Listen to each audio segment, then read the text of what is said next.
Ayun, napagpalang umaga po sa bawat isa at ngayon po ay madaling araw, mag-aalas 5 pa lang. Taglamig na talaga, kitang kita na yung pag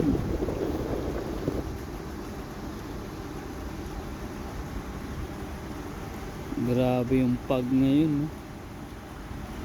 Parang usok talaga. Kala mo may nagsisiga, nagluluto. Medyo malakas pa yung hangin.